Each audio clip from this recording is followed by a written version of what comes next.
Donnovan, how you doing, my man? Ooh, can you hear me? Hey, I can hear All you. right, awesome. Right on. I was just playing a little music in the background.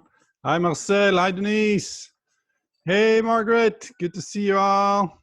Thanks for joining us. Donnovan, it's so good to have you with us today, my man. Yeah. We're going to start in just a moment here. We're going to allow some more people to show up. It's good to see you all. We'll play a little music for the next 30 seconds as more people show up.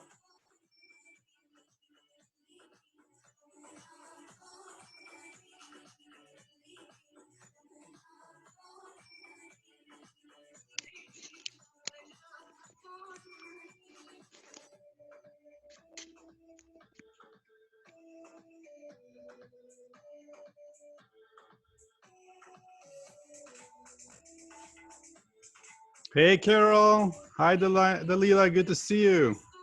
Thanks for joining us. Hey, Nicole. Terry Ann, good to see you. So glad you're here. Good morning. Good morning. Great to see you Tony, all. where are people zooming in from? The Bay Area mostly, or? Actually, from all over the Bay Area, Sacramento. We Oh, have really? Terry Ann coming from Washington. Wow. It's Washington State. Yeah, all over. We had people from Philadelphia joining us before. Yeah, it's been really awesome. And 415-967-8898. I don't know who you are, but thank you so much for joining us. I'm so glad you're here. You could tell us. Oh, Nicole's from Orange County too. I believe Marcel's. Yeah, Marcel's also from Orange County. I'm so happy you all are here. I'm so stoked about today's session, everyone. And since we have a few new people who are joining us, I'm gonna just share real quick. This has been such an amazing experience. Great, Hanna's from Marin County. It's been such an amazing experience for me to have this community of people come together and throughout this time. And so it's just been a joy, and I'm super excited about the plan that we have for today, our session today. We have Donnovan Yisrael with us today, and I'm going to tell you all about him in just a moment. For those of you who haven't heard yet, I'm going to be, I know that some of you have already heard this, but since there's new people, I wanted you to know that I created a course online, and I also created a free resource for people during this time, especially for educators. And so I just wanted to tell you real quick that the free resource is 6 strategies to deepen relationships. Let me just send it to everyone. 6 strategies to deepen relationship with students, and on Zoom or on Google Meet. And then if you click on this link, you'll get the PDF.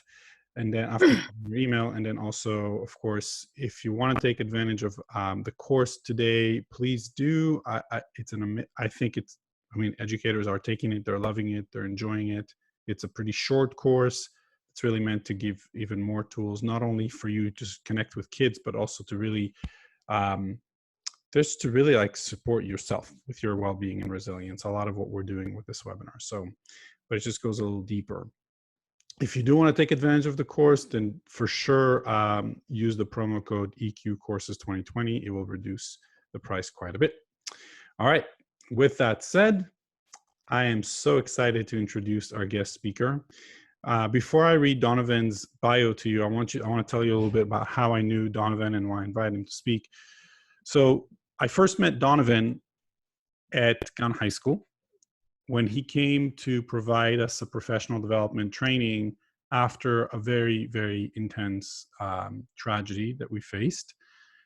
As some of you know, I mentioned in the webinars in the past that I had a student commit suicide when I was kind of about 3 or 4 years into my teaching career.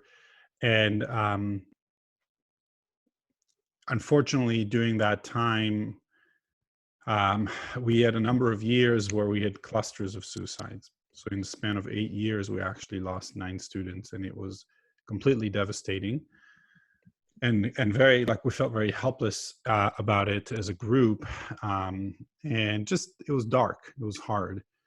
And I remember during the first cluster, I think it was after the second suicide,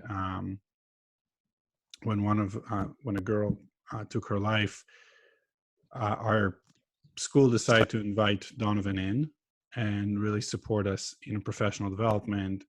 And I will never forget that day. I remember being at the gym and having Donnovan really give us some skills to deal with grief and with frankly, I think, with helplessness. And there was a lot of crying, a lot of intense emotions, and Donnovan held the room so freaking beautifully. I remember all of a lot of us feeling angry, a lot of us feeling frustrated, and just not knowing what to do. And he just helped everyone, like, tap into what's underneath the anger and the helplessness and just the sheer grief we were feeling. And it was just one of the most amazing, awe-inspiring experience I've ever had, seeing this man, like, hold us all. And so since then, since when I launched EQ Schools, basically I was like, okay, this dude is, like, for real, like, he's legit, he's the real deal, and I want him everywhere. Have as much as I possibly can. I want him in my conferences, I want him in my summits, I want him to be in touch with as many educators as possible and leaders as possible, because he has such a gift to offer. And since I've gotten, I feel really honored to call Donnovan my friend. I got to know him a little bit more, and he got to know me. And we haven't been in close contact in the last year or two, but I always feel like he's there for me. I always feel like he's by my side. I always feel like I can call him and connect with him and get support from him. And it's just, it's huge for me. So Donnovan, absolutely love you, and I love that you're with us. So thank you for being here so much. And let me go ahead and read Donovan's bio to you, because it's also incredibly impressive. Donnovan is a senior health educator with well-being at Stanford and lecturer with health and human performance, which are both units at Vaden, the Student Health Center at Stanford. He formerly joined the staff at Vaden in 1998, where he had been involved as a teacher, presenter, and consultant on health issues starting in 1993.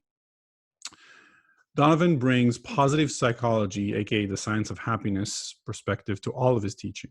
More specifically, his courses and teaching include powerful skills / practices such as emotional intelligence, mindfulness, gratitude, and compassion for self as well as others. All of this to help his audience answer the question, what are the skills, when practiced, that turn into habits of mind, leading to a resilient, inspired, and fulfilling life? With the motto, you can't be happy if you can't be sad.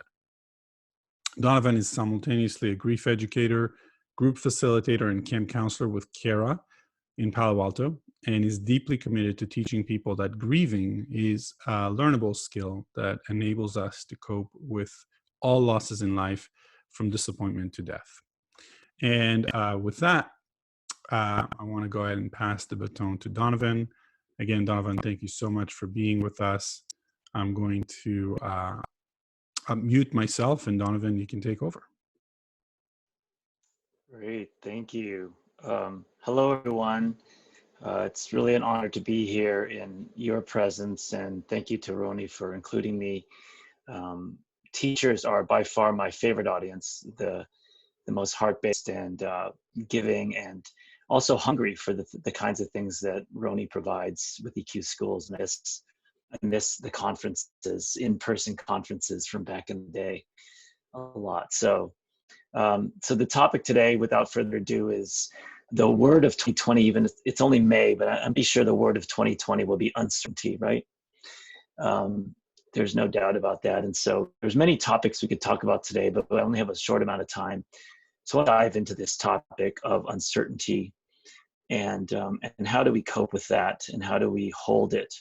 And I want to share a little bit of wisdom with you. And I think Roni wants to break us up into groups so you can talk to each other about it as we go forward. But let me share the screen real quick. Okay, Roni, can you give me screen sharing privileges here? Yeah, I thought you did have it. Are you not able to do it? You could just make me a co-host or something on under participants. Okay, yes, let's do that. One sec. Make me a co-host, and then. So just I have some quotes. So the go-to person in my mind for all things related to uncertainty, or as she puts it, stabilizing your eternal world as you stand on unstable ground. That person is Pema Chodron, who's a Buddhist monastic living in Canada, I believe. And let me see if I can find what I'm looking for. And I just made you host also, just so you know. Oh, great. Thank you. Yep. Maybe it's this. I don't know. Oh, let me see if my share is going to work here. That's not it. That's not it. All right.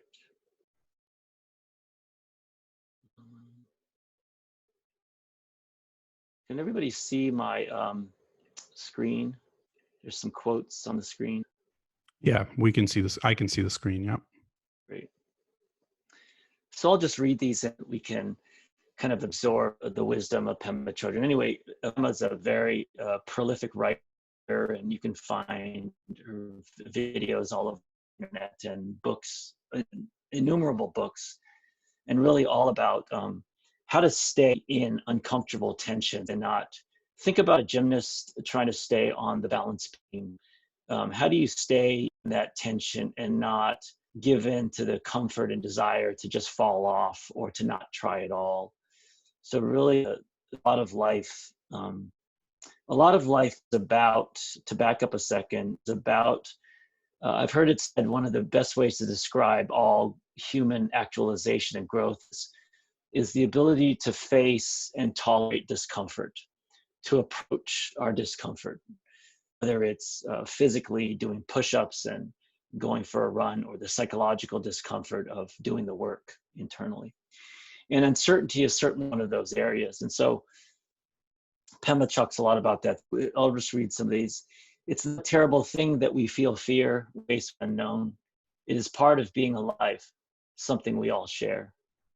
The root of suffering is resisting the certainty. And no matter what the circumstances, uncertainty is all we truly have. So accept there, starting some acceptance about uncertainty. Rather than be disheartened by the uncertainty of life, what if we accepted and relaxed into it? What if we said, yes, this is the way it is. This is what it means to be human, and decide to sit down and enjoy the ride. For example, we're going to talk about different, we're going to do a visualization where you bring to heart and mind a person or a way of being that is all about uncertainty. And with this third quote, what comes to mind for me are roller coasters. You know, the idea that some people, not everybody, decides to get on a roller coaster for the first time with the explicit idea that what makes it interesting and exciting is the fact that you have no idea what's going to happen externally or internally on a roller coaster. So how can we surrender to that roller coaster ride? The next quote, each time you stay present with fear and uncertainty, you're letting go of a habitual way of finding security and comfort. This is a very Buddhist quote here. If you notice here, she's stating security and comfort as not as good things, although, you know, obviously I talk a lot about self-soothing, an important thing during COVID and other ways. But here, security and comfort are actually habitual ways of being that lead us away from the work. So in this case, it would be like, we know we should go for our morning run, but our comforter is much more comforting. That's why it's called a comforter. And we would rather not leave the comfort of our lazy boy chair, our comforter, and go for a run. So habitual ways of finding security and comfort, as opposed to responsive ways of moving towards discomfort. And then, yes, let's go take a shower, let's go take a bath, let's have a glass of wine in response to that after we do the hard work, but not reactively doing that. It isn't what happens to us that causes us to suffer. It's what we say to ourselves. And this is where I don't know if those are my parentheses or hers, but it's what we say to ourselves about what happens, right? So again, I always find it interesting. I'm not at all into people who run marathons or Ironman. I'm not pushing that or climbing Mount Everest, but I just notice that people do this for fun. I just want to notice that humans get bored at their desk job and want to climb Mount Everest. And so really what we say to ourselves about the suffering is really important. Because for some people, they want to run 100 miles or whatever it is an Ironman does. And I'm like, I have no interest. But certain, it's suffering to one person is not suffering to another person. Let's put it that way. Okay. So any comments or anybody want to chime in? I'd love to hear your voices, what you see in these quotes about uncertainty.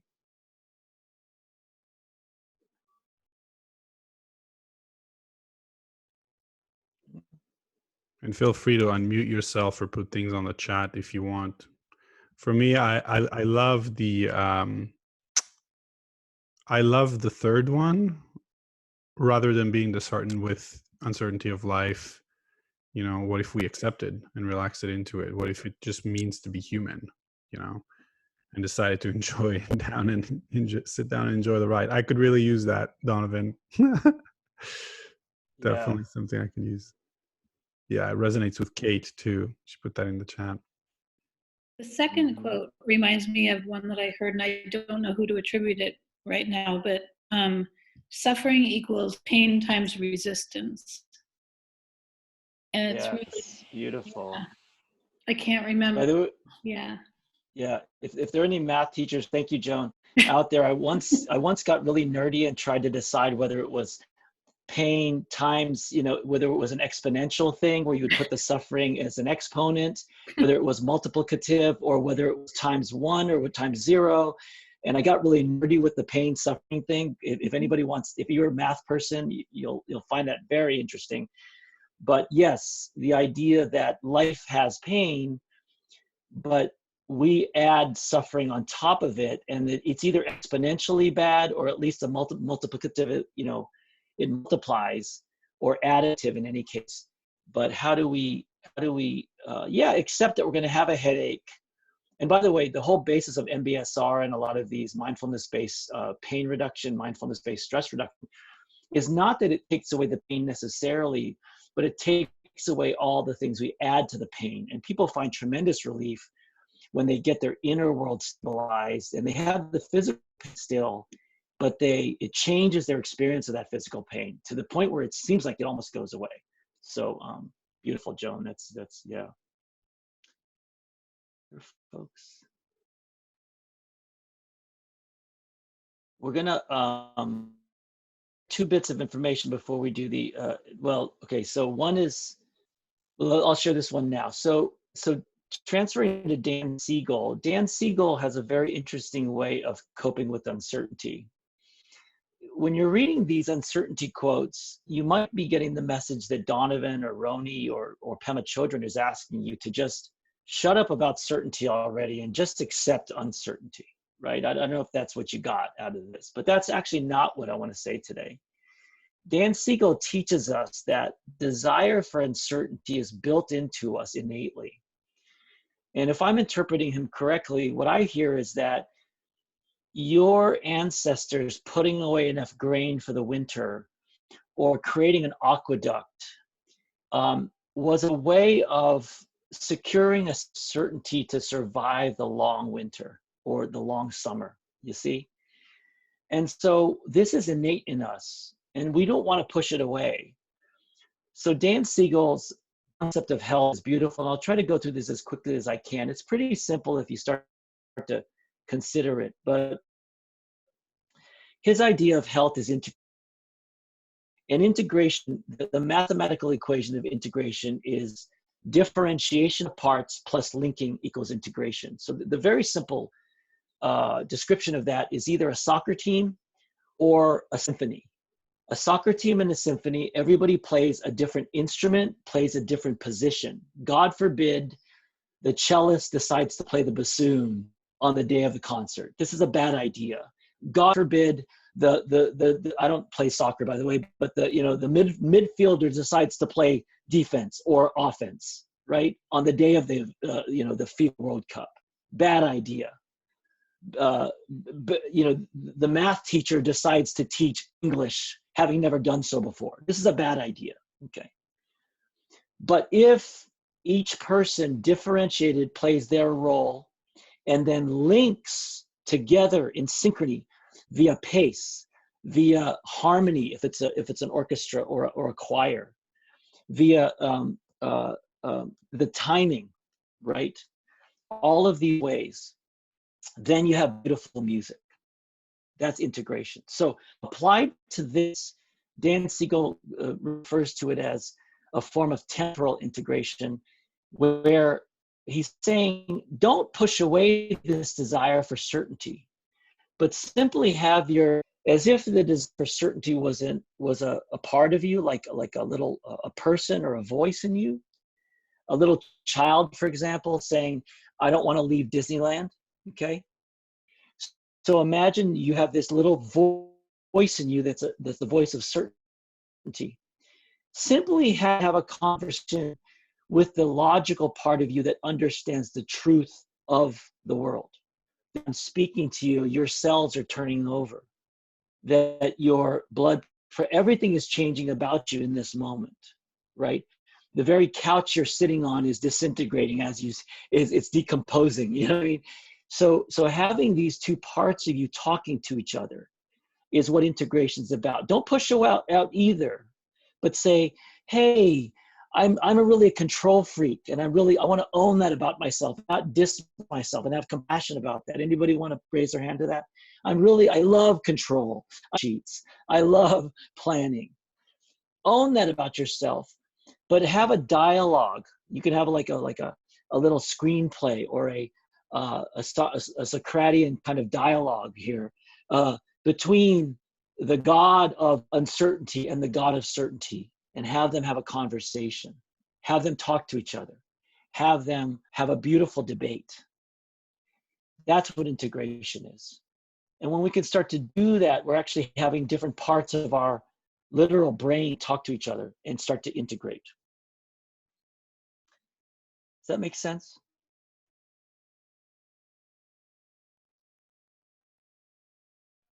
So here's the exercise I want to do. I know we don't have much time. I want to exercise. It's just for a second, and we don't have to you can close your eyes, you can keep them open, but I want you to bring to heart and mind right now a archetype or a sporting event, in this case, a way of being that is about uncertainty. So here are the examples you can hit. Some of you are hikers. You can raise your hand if any of these speak to you. So pretend that you're hiking in the fog. So you love hiking. It happens to be a cloudy day in the Santa Cruz Mountains where Roni lives. Okay. How about if you're a snorkel scuba diver, and this happens to be, the water happens to be silty and cloudy today, those of you who love water. How about if you're a sports fan and you're a tennis player, football player, and the uncertainty of tracking the ball? How about if you're a surfer and you love the ocean, but what's lovely about the ocean is when the ocean is particularly unpredictable. So I want you to just take a moment and ask yourself what we can learn, and there may be others, by the way. What can we learn about? By the way, two others might be sports. You're a sports fan and you love watching sports, but what makes sports exciting is the uncertainty.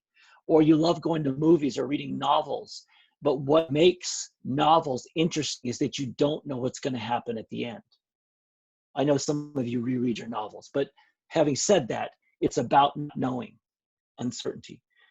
So this is just like a kind of a visualization, kind of a meditation, But what can we learn about navigating uncertainty from these things we like to do? Hikers love hiking, surfers surfing, athletes love. Serena Williams would rather have nothing more than being on center court at Wimbledon, having 125-mile-an-hour serve coming her direction because she prepared for it. But it's uncertain nonetheless. So I'd love to hear your voices, or maybe Roni wants to send you into your groups now to talk about this. What can we learn from these ways of being that we like doing that are based in uncertainty?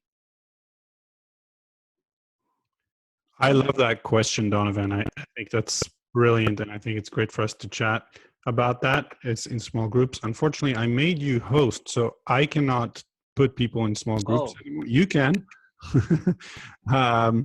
Okay. Or you can make me host and I'll do it again. I can do it. At this point, I'm seeing your screen. Okay, cool. Awesome. Okay. So you just want to do breakout rooms and then everybody in twos? Yeah, let's do breakout rooms. Maybe breakout rooms of 3, and then we only have like 5 minutes, so maybe breakout rooms of okay. So there's so I have 4 breakout rooms of 3 participants per room, and I think they're Roni, you and I are going to get sent into rooms too. I think so. Okay, cool. Maybe. And you'll have to. All right. So I'll go back. So Donovan, just make sure you bring us back to 11:30 so we can wrap up at the right time. 11:30. Okay. As you can tell, I'm right, so my control freakness, my uncertainty with not being in control. Yes, it's okay. Love it. I'm just kidding. Love I'm kidding. kidding. All right. So I'm going to create the breakout rooms and talk about what you learned from these these ways of being we like doing that by definition have uncertainty interwoven into them. I love it. Here we go. Open all rooms.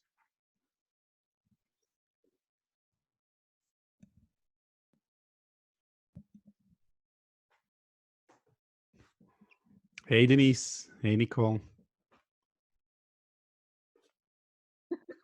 How's it going? I can only stay for 2 minutes and then I. Yeah, no problem. Great. So go for it. Shoot. What do you have? Do you have one that like you can think of, like something that elicits uncertainty that you enjoy, and like there's kind of some wisdom you can get from it? I love like idea of the hiking, as he was talking about hiking in the fog.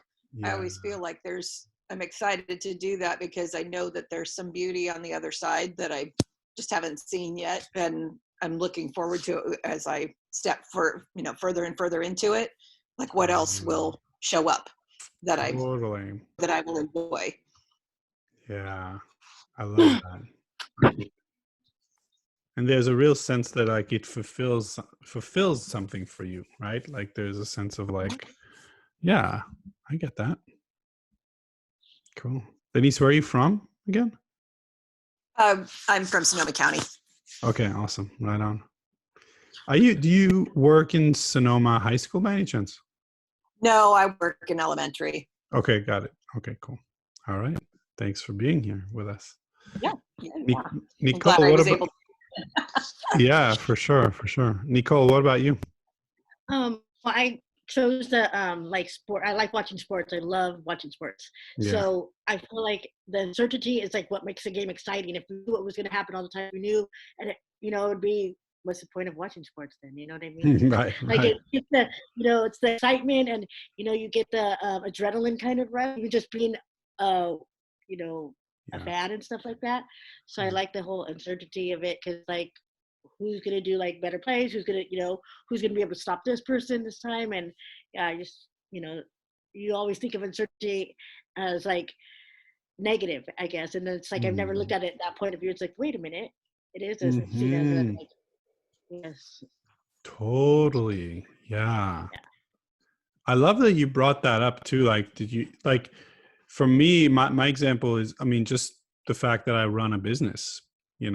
Like. I stopped a tenured teaching position to run a business. And so it's like, I went from like complete certainty to like complete uncertainty, and I'm realizing that there's so much, and Denise, if you got to go, it's all good. I just want you to know, but I'm realizing that there's, yeah.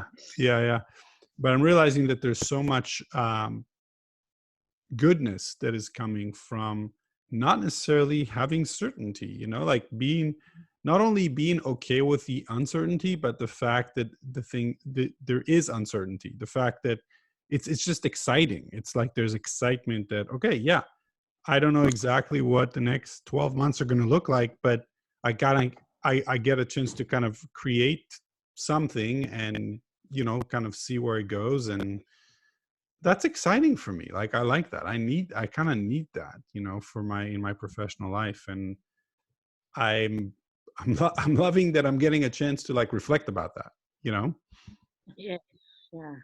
Yeah. Yeah, because I was putting it into like how what I was talking about last on Tuesday, I believe, about not knowing exactly what my why was.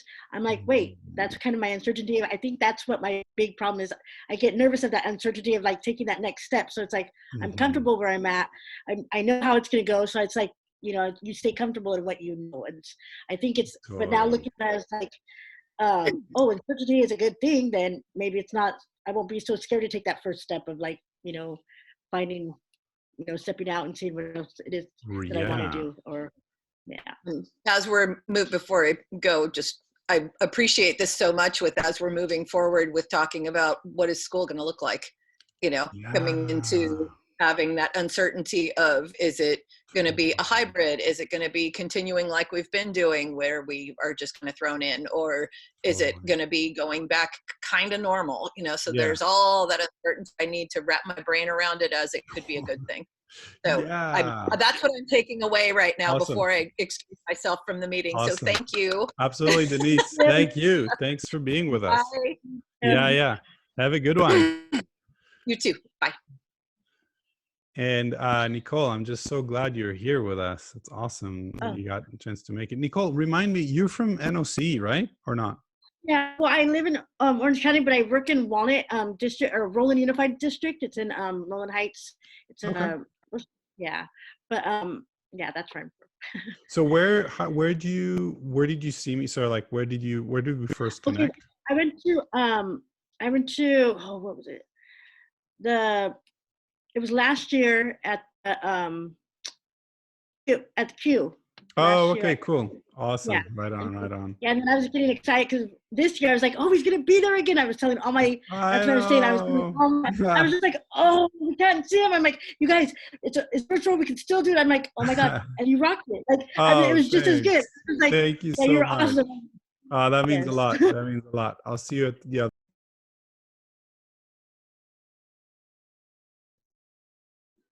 Donnovan, thanks for bringing us back, man. That was a really powerful discussion for me, actually, with my group.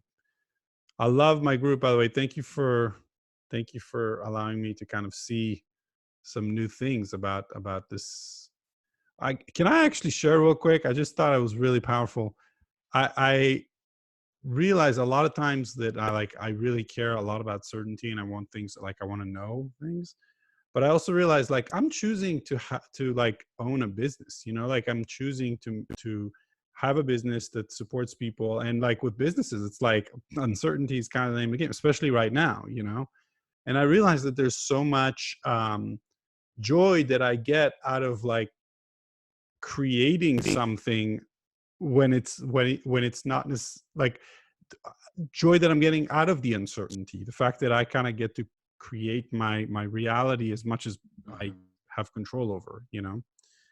So thanks for sharing that, Donnovan, with us. Yeah, that's the entrepreneurial spirit. Let me just share one more thing. Just I always like to share that improvisation, the world of improv, is a whole mindset and there's a whole history, and there's the book Impro.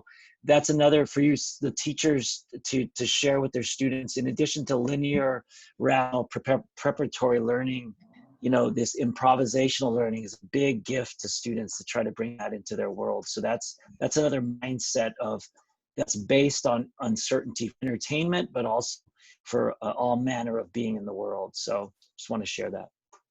Donnovan, thank you so much for being with us. This was such a gift, and it's such an important, just a really important perspective to keep in mind, especially now. And I love just being able to find the gifts in in the space that we're in right now. So thank you for that. You're amazing. Welcome. In a my moment, honor. I want to just have people kind of give you a big whoosh of thanks, and for us to all say goodbye. Again, just a quick reminder, if you're interested in the course I created online, please check out this link. You can also use the promo code EQ Courses 2020 to get to get the price reduced. All right. So yeah, thank you, Delia. Thanks, Joan, for being with us. I'm gonna unmute everyone. We're gonna do a big whoosh. Hold on one second. Let me do that in a moment. Actually, you know what, Donovan? I think you are the one who can unmute us all. Okay. Let me do it real quick here. Because you're the host. Sorry. Participants.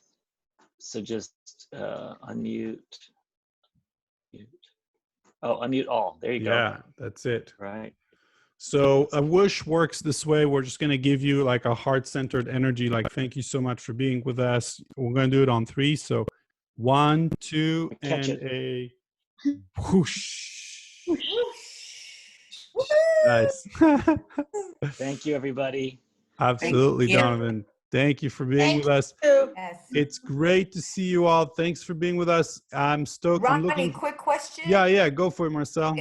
Yeah, I had all these calls. I came in late. I can access the recording later on? For sure. You can do Okay. it if you go to youtube.com/Ronnie Habib. I'll put it on the chat. Hold on. Thank you.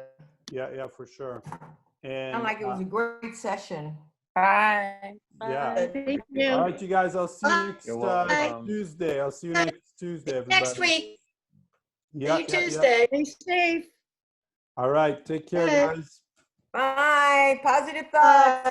Yeah, for sure. Have a wonderful, wonderful weekend. Donovan, thanks again, man, for everything. You're amazing. No problem. If you want to do more in the summertime, got plenty of time. So All right, cool. I'll hit right, you buddy. up then. All All right. right, man. Take Take care. good care. Bye. Bye.